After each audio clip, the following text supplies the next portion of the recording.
Welcome, everybody. We're so happy to have you here for Horticulture Corner Container Gardens, a virtual program from the Garden Club of Jacksonville and a hybrid program of people here at the Garden Club. My name is Denise Reagan. I'm the Executive Director of the Garden Club of Jacksonville, and I'm here with my colleague, Daniel Stark, our Operations Manager. And we are so thrilled to have you here. We could not do programs like this without the generous funding and grant from the Jessie Paul DuPont Fund. We are so appreciative of that. They are making programs like this possible. I'd also like to thank our Horticulture Corner Chair, Wally Eriks, who sadly was not able to check you in today. He's getting a pinch hit from Martha Collins Davis, who's helping out today, but he had surgery recently, and so his foot is recovering, and we wish him the best. I wanted to tell you about a couple of upcoming programs in the Horticulture Corner series. The next one is on May 3rd. And did I not hit record? I thought I did. Okay. Sorry, I got a very confusing message there. All right. Let's go back.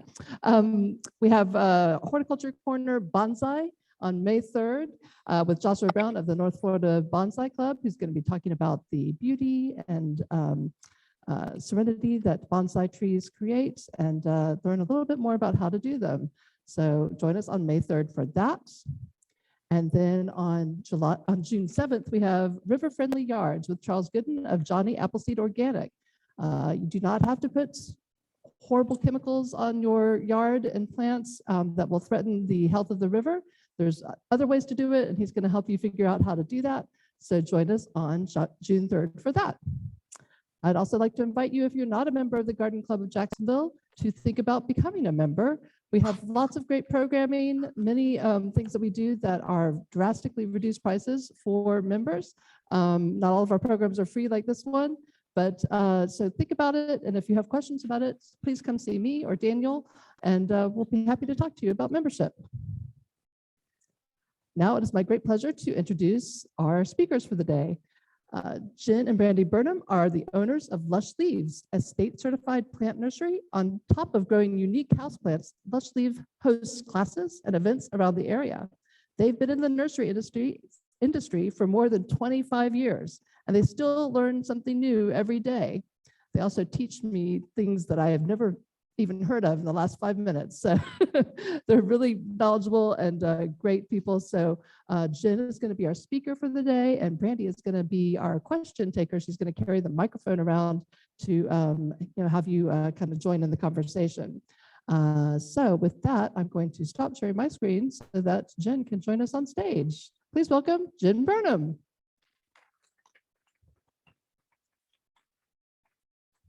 How do I sound? Not too loud? I'm not used to microphones, so you'll have to forgive me. I'm Jen, and that is my wife, Brandi, back there. We're the owners of Lush Leaves, which you just heard a little bit about.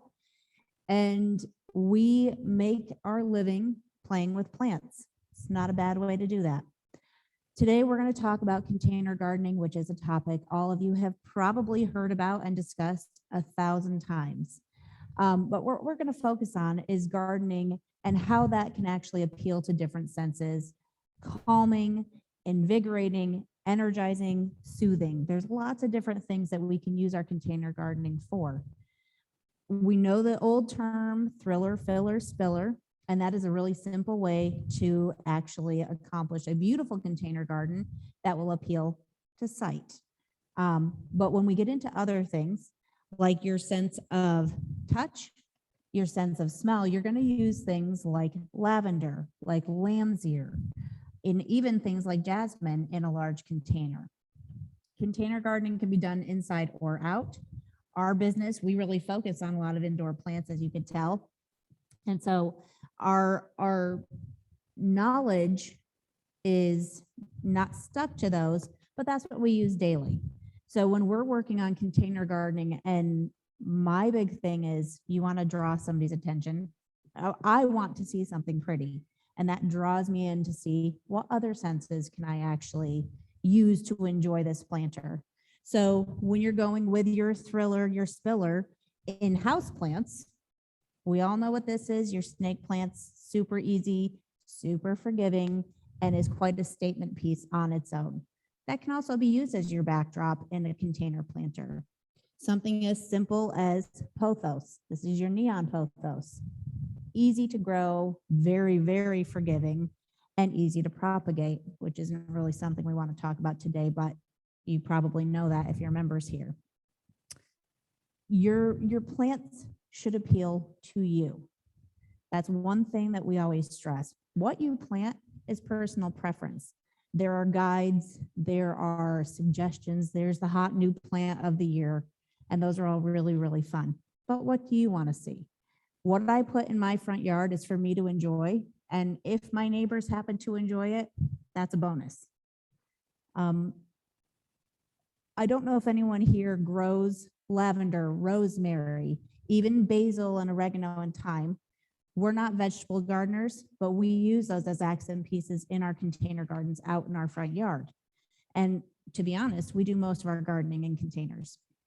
So when we're working with plants, we'll do something as simple as a young tea olive or an actual olive tree and accent the front of that with a prostrate rosemary, which is super hardy, super easy to grow in a container.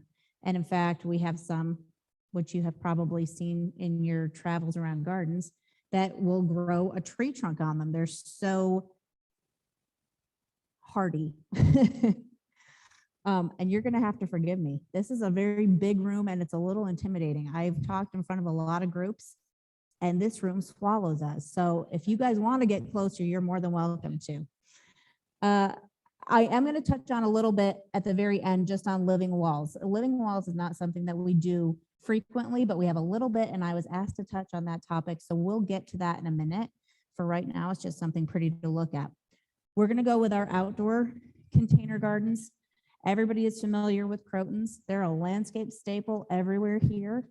And we also know that they're pretty frost sensitive, and there's a difference between that and your root hardiness. So if we're willing to have plants in containers that can actually tolerate a frost and maybe defoliate, then you can have container gardens that continue to give year after year after year. If you're a gardener, you most likely have some type of patience in some of your growing habits. That's one of those things that has to be remembered. So outdoor, you're going to be choosing things that first of all appeal to you and accomplish full sun, shade. Where are we growing it, right? But are we willing to have a little bit of a scraggly look for part of the year, or are we expecting perfection all year round? And let's be totally honest, if we're expecting perfection all year, we need plastic. That just takes the fun out of it. Okay. Let me move this down a little bit. I feel like I'm breathing in there. You tell me. Another really good plant that we're probably all very, very familiar with now. This was introduced years ago, and now you have your improved. This is Evolvulus, or Blew My Mind. This plant in particular is probably one of the most recommended landscape plants that we actually use. It is drought tolerant, it is frost tolerant, it is deer resistant. That combination is relatively impossible to find. It is. What's the name again, Jen? Blew My Mind. Blew my mind, like It's oh, the blue flower. All right. Super easy to grow. And in the ground, it would create a mat. It would create a big 24-inch circle, 8 inches tall, absolutely beautiful, truthfully, year round. In a container, it can be your spiller. And that means evergreen year-round color. That's something that was not really accomplished in a lot of other things. We're familiar with Snow Princess. We're familiar with the sweet smelling Papa color bubblegum supertunias. That was, you know, it's still a popular item for a very good reason. It's beautiful. In winter and in the heat of summer, they don't hold up like something like this. So the longevity of the plants that we choose is really an important aspect to take into consideration. Where you pair something like this with a croton, then in winter, you really miss your actual opportunity to have a complete container look. So pairing your items properly is a necessity. Personally, I'm a fragrance person. I want to look at a flower and it never failed. Every camellia I come across, I still smell it, expecting it to be beautiful. And I'm always slightly disappointed that the appearance doesn't match the fragrance. And I'm sure that is just, I can't be the only one.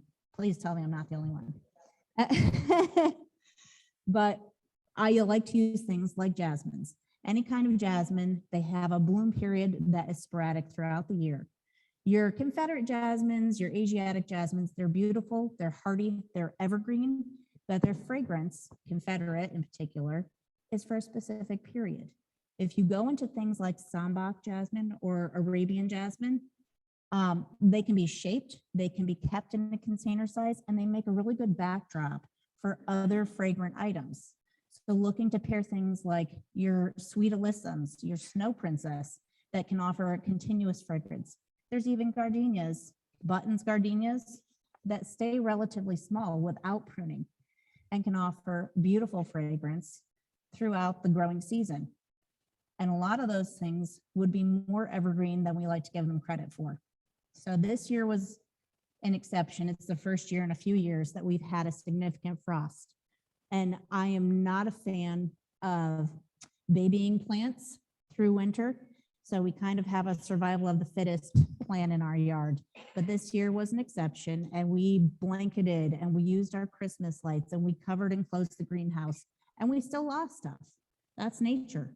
So, you know, we have to consider there's going to be some loss. I'm from Pennsylvania. I grew up there. I spent most of my life there. We are used to that winter dieback. Hardiness is something that we have to consider there are different levels of.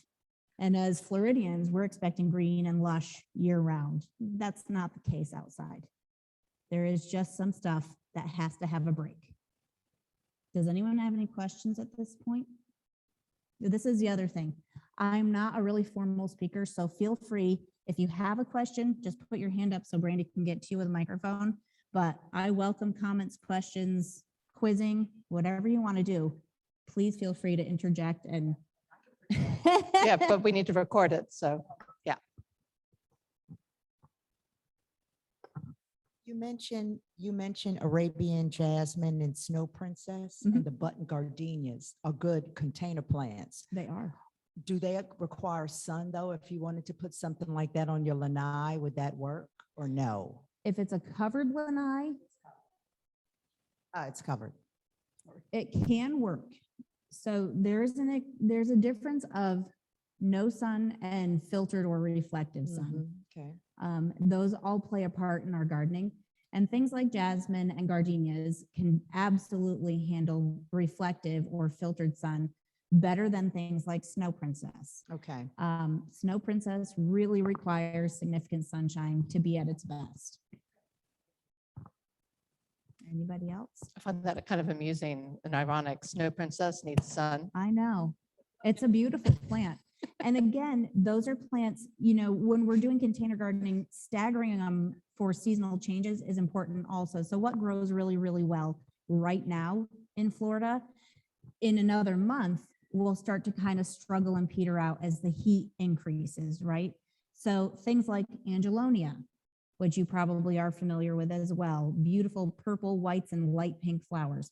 They're a great tall backdrop for any planter, and they can withstand that heat of summer. When we're getting into sweet alyssum and we come into May and June, half of your container is gonna kind of fizzle out. So take into consideration staggering your items so that you have that pop of growth and green and color while the others kind of push through that heat of the season. There's a lot of plants that may struggle and not look their best in, you know, our July and August, but will bounce back when September rolls around. And if you're, again, the same deal with a winter knockback, we have a summer knockback. Our petunias, our snow princess, which is still in the alyssum or lobularia, they struggle. And they can be trimmed back and babied through that hot stretch and push back out and be absolutely beautiful for a long living through winter kind of planter. Lavenders, rosemaries, any of those textural and fragrant and useful, if you do use them as they're been commonly used for years, they have a great winter presence and they can go through the year. What I will say about plants like that is they are used to dry. And while we're fans of big plastic lightweight containers, plants like lavender, they're a Mediterranean plant. They like hot and dry. They don't want to have hot, muggy roots.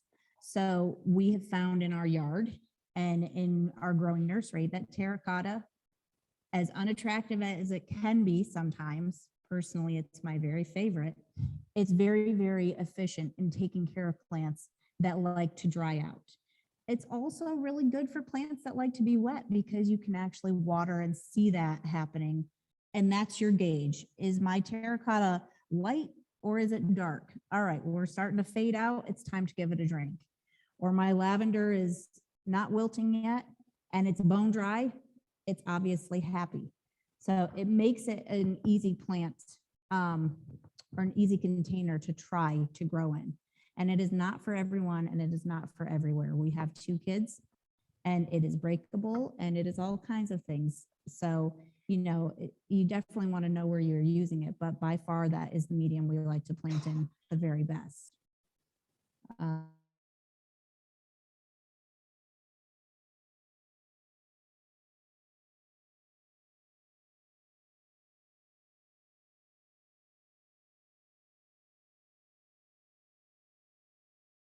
Be better planted in, the plastic or the terracotta? Honestly, in your plastic. Your plastic, as long as there's drainage, and I'll be honest, you can plant it right in your yard if you wanted to, but we're talking about containers, so we'll stick with containers. I would go in plastic or porcelain, something that is glazed to maintain that moisture, because as we all know, they are drama queens. Right. And in terracotta, they will They be like dramatic all day long. Thank you. So peace lilies would pair beautifully with a lot of other plants that a majority of plants are really happy in plastic, as well as we're considering our watering and that there is drainage. I know that there's a lot of planters out right now, cachets and cute pots that have no drainage, and they are wonderful for drop-ins. We really try and recommend not planting directly in a plant like that. And there's a really simple demonstration that I wish I had thought to bring with us for the next part of that. In containers that are huge and heavy, or even huge and lightweight, and we don't want to fill the entire container with a potting medium, then we're encouraged to use things like styrofoam peanuts or mulch or things like that. And at the same time, there's the belief that that helps with drainage and your water table if there's no holes in the bottom of your container, right? We've all been taught that. But recently, and I'm gonna just ask for a raise of hands, have any of you been hearing the opposite of that in the past year or two? Where using things like that can actually be a detriment. So when you go home, if you want to do a really simple demonstration to see what I'm saying, take 2 glasses, clear glasses, and fill them with water to the same height. And in 1 glass, pour a handful of pebbles in it. That water table pushes up. So we're actually having the opposite effect that we're intending to have while we're trying to save plants from overwatering. We're actually raising that water table up to them. It's kind of backwards from everything that we've been taught, but when you see it played out, it makes complete sense. And I've been gardening since I was 19, which makes me less of an expert than a lot of people, but I've seen enough to see that that is very true and damaging. So that's something to consider when you're planting. Does anyone have any questions about that? Can we wait 1 second so she can get you? Yep, sorry. Thank you. So you're saying to use the styrofoam peanuts? So you Or can use you them, can. but what you want to always consider in a container with drainage, styrofoam, mulch, stones, whatever it may be, so you're not wasting a ton of planting medium. We all understand the cost of everything is up there. Use it with drainage. If you're using it in a plant without drainage, with the intention of being able to water safely, I'm not going to harm the plant by watering, you have the understanding that that's actually going to do more damage if you're watering incorrectly. So in a plant that you do have that has no drainage and you have to fill half the pot with something, you want to water it really well and then not water it until it is significantly dry. And instead of, people will say 2 inches down in the soil, you're going to want to look to see, is it still wet 8 inches down? Let's feel down those roots. Did that water actually seep through, or is it sitting up here? A lot of times when we do that in a large planter, and we actually just did this with one of our plants at home, we thought we were solving an issue and caused a bigger issue. We raised it up, and what happened was the water couldn't get to the plant either. And then you water even more and you cause the opposite problem. So it is tricky. And if in any case you can use drainage, we would recommend using drainage. Kind of saves a lot of headaches in the future. I have a question from Emily on Zoom who says, I have a lot of outdoor cats in my neighborhood. Are there any common potted plants that I should avoid due to potential toxicity? So toxicity is a tricky one, and there's a lot of discussion about that. There are a lot of plants that are considered toxic, but toxic has to be taken into consideration when you talk about the amount of the plant that an animal has to consume. If an animal is curious and they bite and they nibble and they do things like that, chances are they will be fine, with the exception of oleander, your sago palms, even the seeds from kunti palms, things like that. There are exceptions, of course, but things like elephant ears that cause irritation, or there's a million plants that cause irritation, right? Unless they are eating the whole plant, and sometimes multiple plants of the same kind, you're not going to see more than maybe a hairball getting coughed up or something like that. And I'm not encouraging you to plant things that are toxic before anyone goes there. I'm not encouraging you to take that out of question. I'm just encouraging you to use a little bit of be aware, look and see what your neighborhood animals, your pets, your wild feral cats, look and see what their behaviors are. If it is a curiosity and they're nibbling, you are fine. Animals are usually a lot smarter than we are when it comes to their diet. And I'll say usually because our dog could be the exception. But, if they're eating up entire plants, then be more considerate as to what you're planting. Yes, ma'am. Just around the holidays, I had heard that poinsettias were poisonous to dogs, and I have dogs, so I keep them up, but like putting them like out on your porch, or how poisonous are they like for the neighborhood? So years and years ago, way back in my very first job, I started as a garden center employee up in Pennsylvania at Lowe's, and the growers of our poinsettias actually sent out fact sheets because there's a lot of misconceptions about exactly how toxic poinsettias are. And the way it was told to us is unless an animal comes through and they are eating top to bottom 300 plus plants, they are not going to die from touching a poinsettia.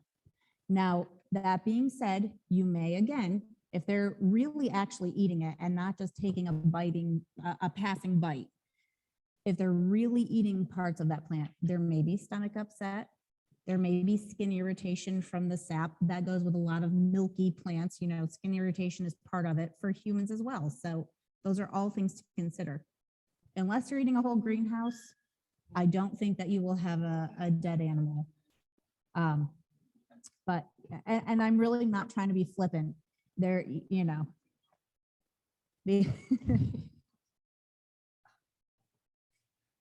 you guys can't hear right now, but Brandi is talking about our dog, and we call her Roomba.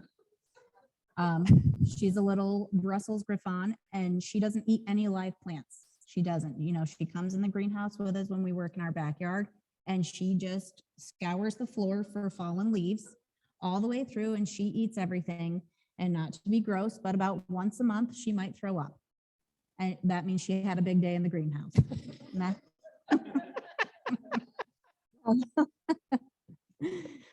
Is there any other questions I could answer? I have a question. I'm not from Zoom, but just of my own. You mentioned at the beginning, the trendy plant of the moment or the year. Do you want to talk about some of those that maybe you like or don't like, or for whatever reason? I'll be completely honest. since we work in our own nursery and I don't work for another nursery anymore, I don't actually pay attention as much to the trending plants because I don't have to make sure those are in a nursery as a supply item. However, trending plants, and this has been a growing trend for 10 plus years, are houseplants, and that is as porch plants, as yard accents. We all know that things that we grow in our home can most of the time grow outside as well. And the big trend that it seems to be circling back and back and back is our air purifying plants. And they've done a lot of studies and there's a lot of recommendations. And we have over 100 plants in our home. Is the air quality in our home any better than anybody else's? Probably not. We have filtration systems on our air handlers. We have a lot of things going for us. Do they benefit a home? Yes. As a trending item, we certainly don't mind it. That's our business. So any trend in houseplants helps our business. But your colorful plants and things like that, our recommendation, and I don't think that this blew my mind, has been one of the, it is a proven winner. We're all familiar with that brand. It's a proven winner plant. I don't think it's been the trending plant anytime recently. The last time I was looking, it was bubblegum supertunias. And they absolutely are a trend for a reason. But other than that, it's going to be your sun-tolerant Coleus and things like that. It's our traditional plants that can be used in ways that we haven't tried them before. Those are your trends, and those are all really valid. And speaking of Coleus, that is, you had asked about peace lilies being used in containers. Coleus is a really pretty combination with peace lilies because you can tolerate your low sun, and I'm sure we're all familiar with how easily they propagate even when we don't want them to, but they're also a long living plant. They can be pinched back and go through winter alongside those peace lilies.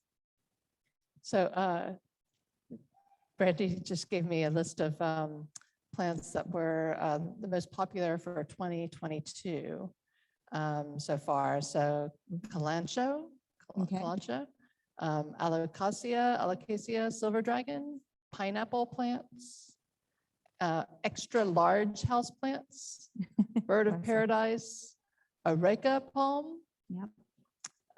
So any thoughts about any of those trends?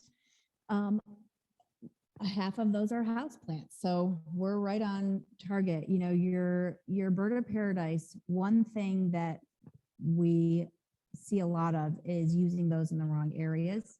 In a container, they're fantastic because their growth is limited.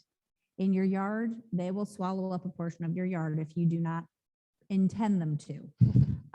But there's also two different kinds. And if you go with an orange or a yellow bird of paradise, you're looking at a mature height shorter than I am, with more frequent blooming.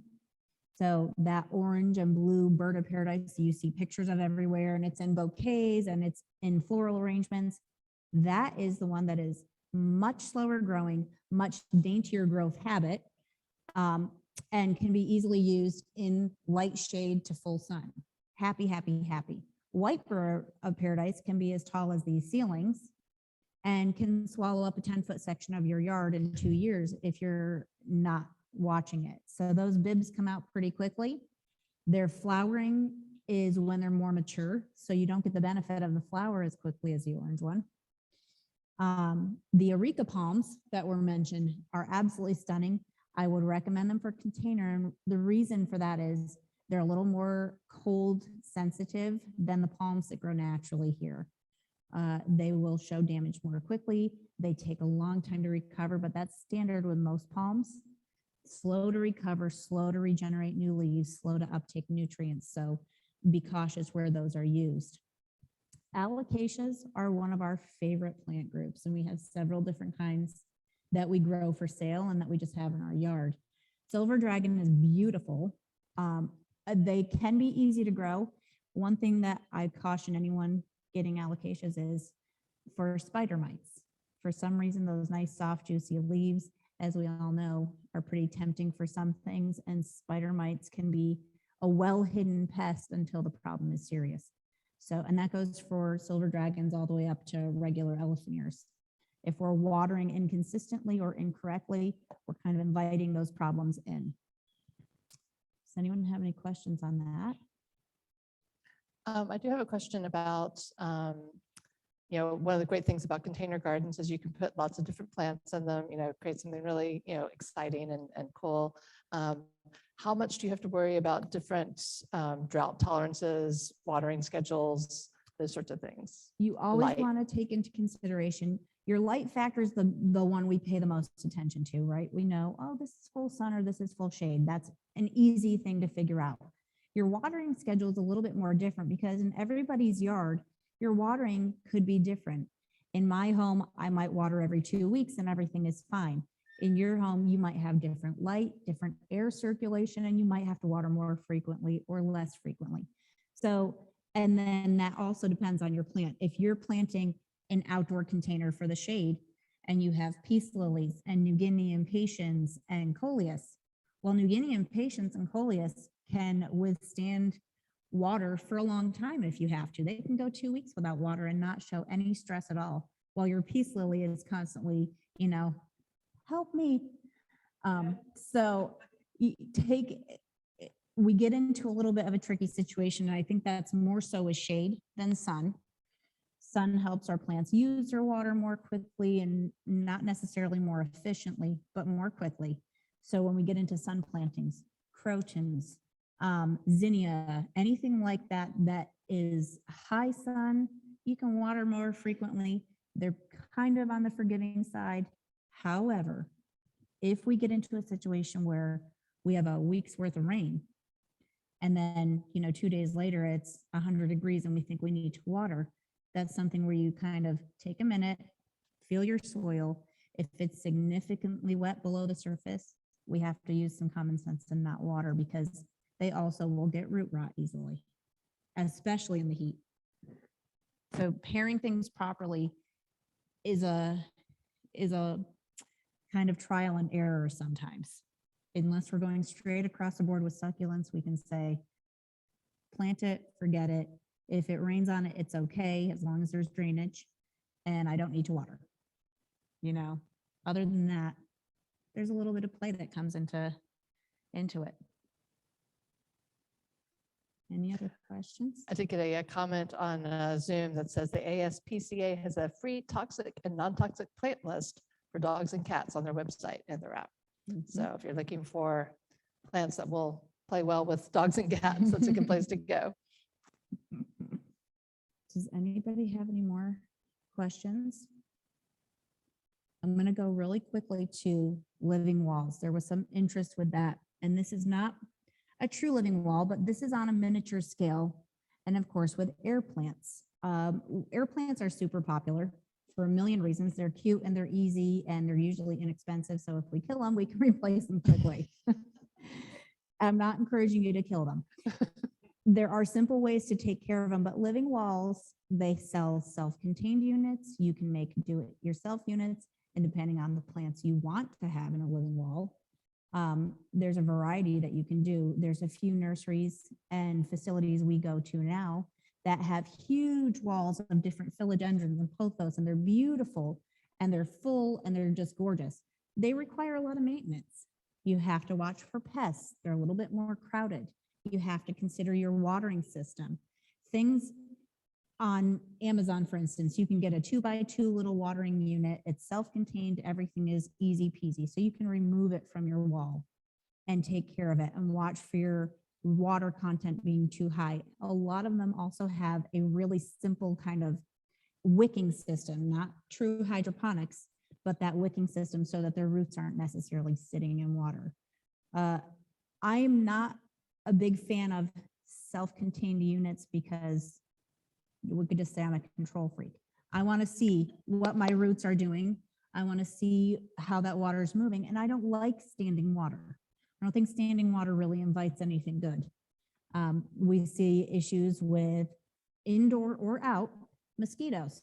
If you open your door on a summer night and a mosquito gets in, we have seen this happen in a plant we grow, and I'll touch on that in a second, but they can get larvae in standing water, regardless of how neat and tidy your home is. So things like Air plants or succulents are a nice solution that's kind of in the middle. Limited watering, if any. Air plants, there's two ways to water. You either give them a soak in a bath or give them a dunk in a bath. And that goes based on their shape. But those are easy to remove from a miniature living wall and easy to put back on. Limited care, every 2 weeks, give it a bath. If only life was that easy. And that's it. So has anyone here used a living wall or have any experience with any of them? No. This big one?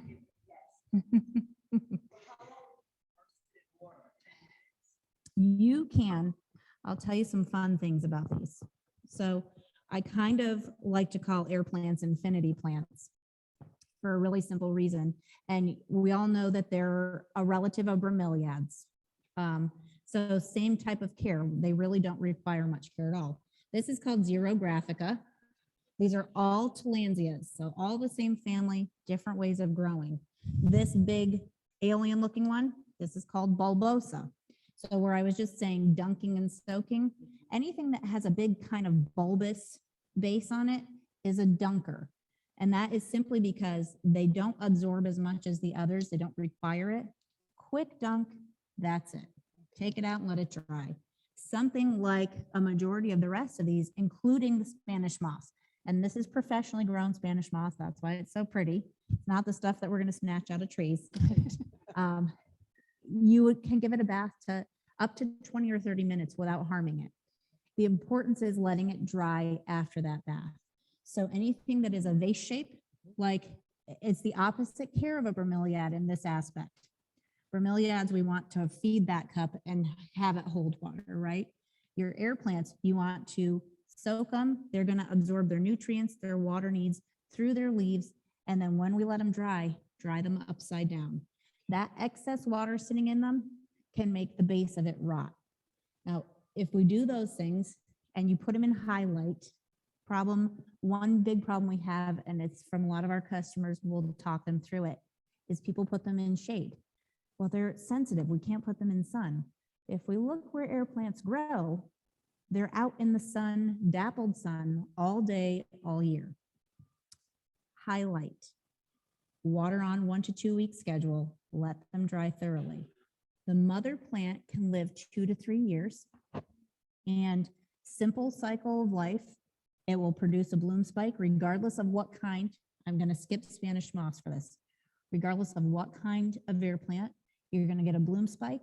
And as that bloom starts to open, you'll notice if it is healthy and well taken care of, it will also start to produce pups around the base of it. So little tiny wiry roots, because their roots are only good for one thing, and that's hanging on to something else in nature. Baby plants around the base and your bloom spike from the center. All their new growth is from the center. It is natural to have aging and dying leaves on the outside. It's slow because they're slow growers, so you'll lose a couple leaves every couple months. And then most of them, you won't even see the wiry roots because they're grown in places that they're trimmed and maintained to look pretty, and this kind of scares people. What is it? It's a root. It's fine. Your babies come, that mother starts to die back as that bloom dies back, and your babies go through the next cycle. So 2 to 3 years per plant, per generation. So it can keep going. If you're good at keeping plants alive, it can go for a long time. And it sounds like you don't need to have to worry about fertilizer. You do not have to worry about fertilizing. They get everything they need from the air. Okay. Technically, they get the dust particles, moisture, all of that from the air. They do sell fertilizers, which how we tell people in our shop is it doesn't hurt to use. It is not a necessity to use. Anybody else?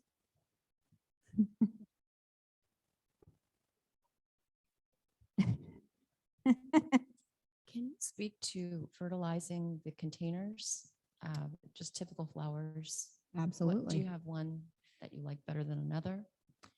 So if I'm using an actual fertilizer, I recommend something like an Osmocote. It is slow release. it's a no-brainer. We let nature water it in, it breaks down slowly.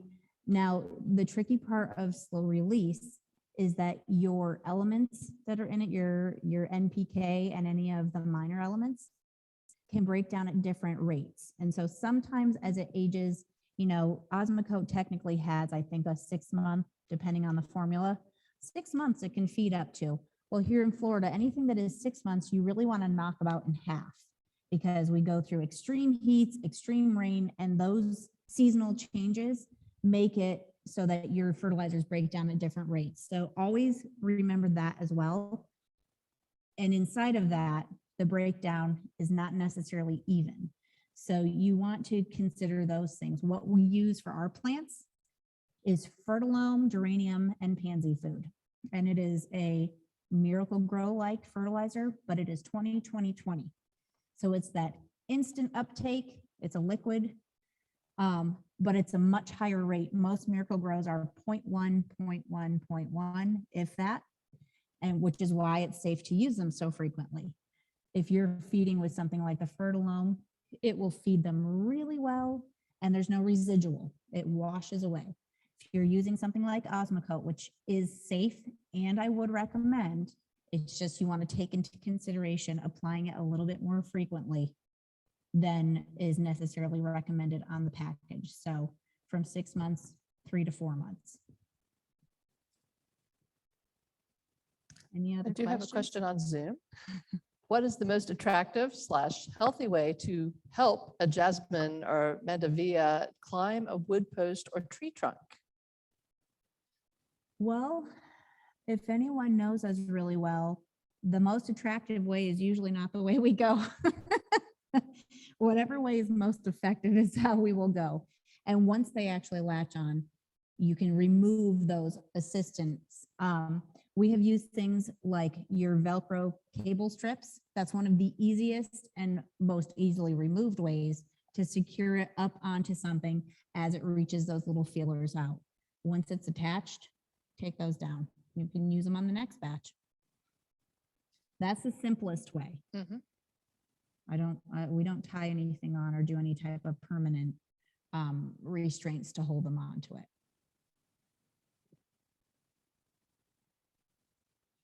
Any other questions? All Anything right. else?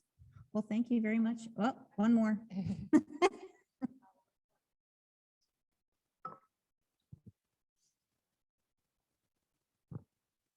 So first I'll say, forgive my ignorance, and I'm not sure what kind of plant it is, but you mentioned bromeliads. Yes. So I have some that I think that's what they are. They grow a really pretty pink flower, and then it dies off, and occasionally they'll grow another one. Yep. And I was told to water them by pouring it in the middle. Yep. Do you only do that, or do you also water? If they're In the planted in the container. ground, Now, these are in nature will water the containers.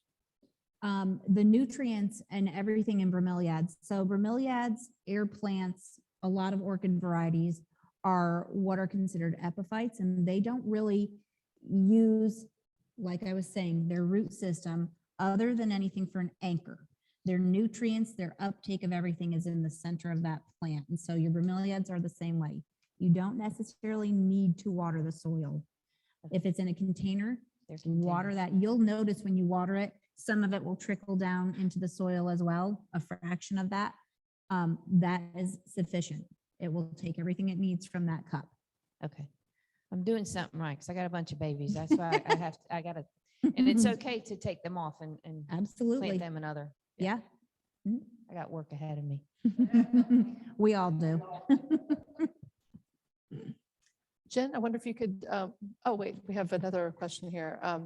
Do I take indoor air plants inside for a dunk, or does the rain take care of that? If they're outside, you can let nature take care of them. Unless we're going, this goes for staghorns, anything that grows like that. If we're in a super dry period, then you can do supplemental watering. But we really encourage people to let nature do what it does best. No matter how hard we try, we can't really replicate it, which is evident by my houseplants sometimes as well. And you're going to go into periods right now. We don't have a lot of humidity. So, and I would say this is probably about 4 weeks ago. We were in a really sunny, beautiful patch and it was really, really dry. Those are the times that you would want to give a light watering just to kind of supplement that moisture that they would normally get from the air. Other than that, again, unless we're in drought situations in July, let nature do it. And then outdoor air plants, does rain help or do you still need to do Rain the is- bath? Nope, rain is sufficient. Anything outside, and you'll notice that with any of your big leafy plants, the allocations we talked about earlier that you can grow inside also do exceptionally well outside. In fact, they will probably look a lot happier outside because there is something in the air that we just cannot duplicate inside. Yeah. So yeah, let nature do what it does. It does it better than us. Well, if there are no more questions, I wanted to give you an opportunity to talk about Lush Leaves and anything that you have coming up. Well, thank you. We have been around since 2019. We started Lush Leaves, and it was because I am a plant hoarder.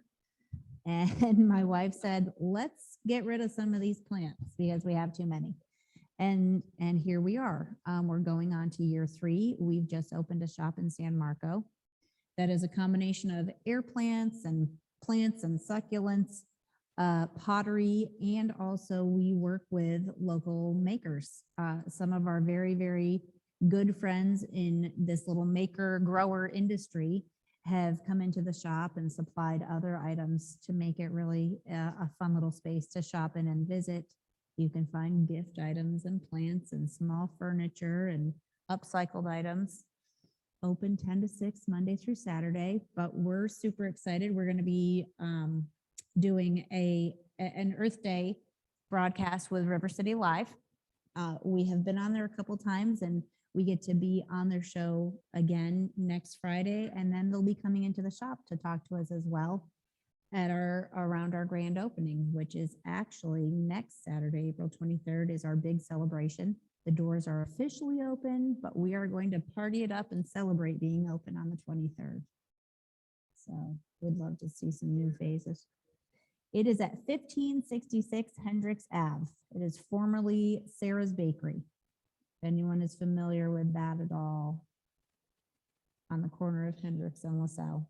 Easy peasy to find, and off-street parking, which is unheard of in San Marco. So that's a big sell. Well, if I could once again ask everyone to give Jen a big round of applause. And then I just have a couple of closing remarks that I wanted to share with everyone. Those of you who are on Zoom will see Jen and Brandi's contact information and get excited for that April 23rd grand opening. We're really excited about that here. Thank you very much. And just a couple of upcoming things that we have going on. We're really excited about our designer of distinction, Eileen Thompson, out of Orlando, Florida. She has a company called Farm Gal Flowers, and they do farm-to-table flowers. You've heard of farm-to-table food? Well, she grows her own flowers and makes arrangements using those. And there's a really great environmental reason why she does that. And it's going to be amazing. She's going to do some beautiful arrangements, and that will be raffled. It's a 3-course lunch. So if you want to join us on April 28th, we would love to have you. Tickets for that are on sale and will stop being on sale as of mid next week. So you only have a couple of days left to do that. We have our Budding Gardeners program coming up in May 14th. It's Monarchs and Moms. And so in celebration of Mother's Day, after Mother's Day, the following weekend, you can take her to Monarchs and Moms and enjoy a great activity where you'll learn about monarch butterflies and plant some great plants to take home and attract butterflies. We have 2 Fun with Flowers programs coming up over the summer. One is Joyful Bouquets with Crystal Joy, who has a company called The Joy of Floral. How adorable is that, right? So you can make your own bouquet and take that home. There's a morning and an evening program on May 12th. And then French Florals with Samantha Wilson of the St. John's Flower Market. That is on July 14th. And she has done a lot of studying in the technique of French floral design. And so you'll learn about that and get to practice that in person.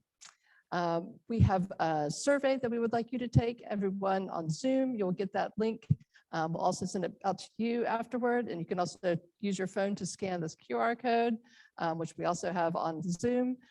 We would love to get your feedback. We want to know how we're doing. We want to know not only what you thought about this program, but ideas for future programs.